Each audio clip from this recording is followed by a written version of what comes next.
们有戏剧表现，有喜剧表现，有情感表现，但里面还有一个特别深的东西是乡腔，是地方味道。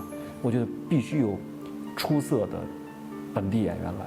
南瓜羊肉泡馍，肉南瓜菜泡儿。标准的陕西人，他完全理解陕西人的情感，所以大师姐闫妮这是不二人选。我在这个戏里面饰演的是叫大师姐，她是从一个贫困山区走出来的一个人。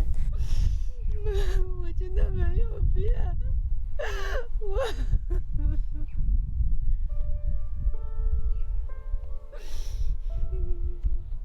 因为我们在剪片嘛，我们也是剪到了一个自己挺喜欢的一个程度，然后就很感慨。就说妍姐吧，所以我们俩在车上聊，觉得哇，那个爱是那么深沉，经常被她吸进去了，那也是她很多的乡情。当他走到那个大树前，遥望着学校，学校已经变得今非昔比，离开的时候是那么差的窑洞，今天已经变成那个样子，变成那么壮观的一个样子。